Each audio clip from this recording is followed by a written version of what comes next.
You know, for over 30 years, the absolute heart of the internet, the cloud, maybe even the phone in your pocket has been written in one single language. But that's all changing. Today we're going to dive into a massive shift happening deep inside the Linux kernel and find out why a brand new programming language is starting to show up. So check out this number, 25,000. What is that? Well, that is how many lines of a new language called Rust are already inside the Linux kernel. This isn't some future plan. This is happening right now. Now, most of that code is what we call bindings. Think of it like a universal translator that lets the new Rust code talk to all the old C code. But it's not just talk. We're starting to see real, functional Rust code pop up too. And that brings us to the big question, right? For more than 3 decades, the Linux kernel has been built almost entirely with C. It's fast, it's powerful, it gets right down to the metal. So why on earth would you introduce something new now? What problem are they trying to solve here? Well, the first and honestly the most important reason is all about solving a very, very old problem. It's about a specific category of bugs that have been causing headaches and major security holes for decades. This really gets to the heart of it. See, C gives developers incredible power and speed, but it also makes it super easy to make really critical mistakes with how memory is managed. Rust, on the other hand, was literally designed from the ground up to prevent those exact kinds of bugs, even if it is a bit harder to learn at first. And the potential impact here is just staggering. Get this, a veteran kernel developer, someone who's seen every single bug for nearly 2 decades, estimates that literally half of them would just disappear if the code was written in Rust. That is an absolutely mind-blowing number. So what kind of bugs are we talking about? They're often just simple human errors, what one developer called the stupid little things. Tiny mistakes, like forgetting to clean something up, or writing just one little step past where you're supposed to. But these little oops moments can have huge security and stability consequences, and they're exactly what Rust's compiler is built to catch automatically, before the code can even run. So when we say memory safety, what do we really mean? Okay, think of it like this. Rust acts like a super strict bouncer for your computer's memory. It makes sure every piece of data is properly accounted for. It signs in, it does its job, and it signs out at exactly the right time. This strictness prevents all the chaos that leads to that whole class of stupid bugs. Now, you can still write other kinds of bugs, of course, but this one giant category just gets wiped out.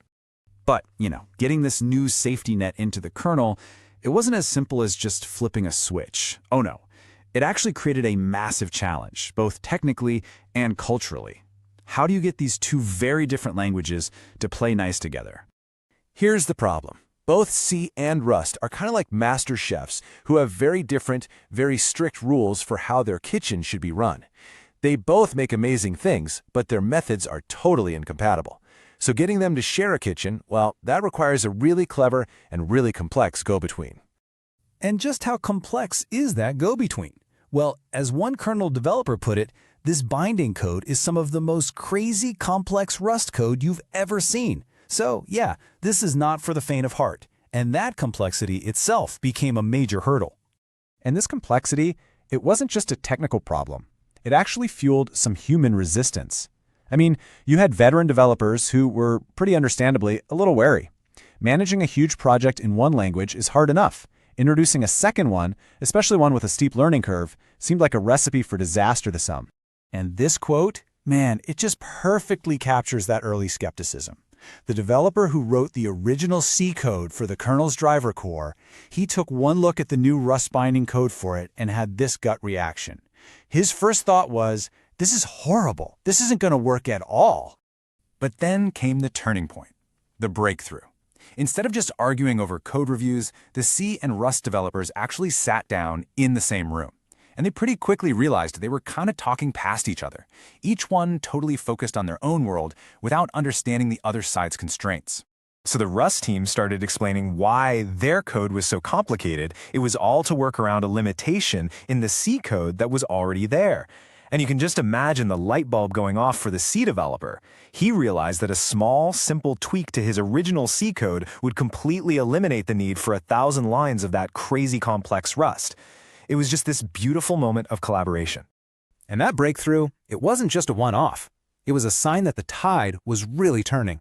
We're now way past the experimental phase. Rusting the kernel has hit a tipping point, and it's starting to be used for real important stuff. We're seeing it pop up in some incredibly complex places, like the new graphics drivers for NVIDIA and Apple chips.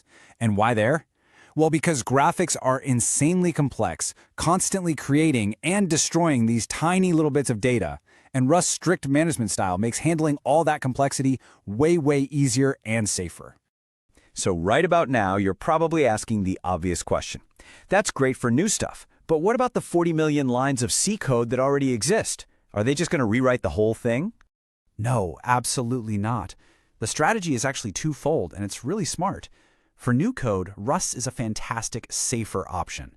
But for the millions of lines of C that are already there, they're basically adding seatbelts and airbags, new compiler checks and balances to make the code we already have much more robust. So the crucial takeaway here is this. It's an evolution, not a revolution. This is not about replacing C. It's about giving developers a safer tool for writing new code, while at the same time making the massive, battle-tested code that's already there even stronger. It's really the best of both worlds. And that really leaves us with a final thought. Our whole world, from our phones to our cars to the cloud, it all runs on code, just like the Linux kernel. In a world that is so deeply dependent on software, isn't adopting tools that make that software inherently safer an evolution we simply can't afford to ignore?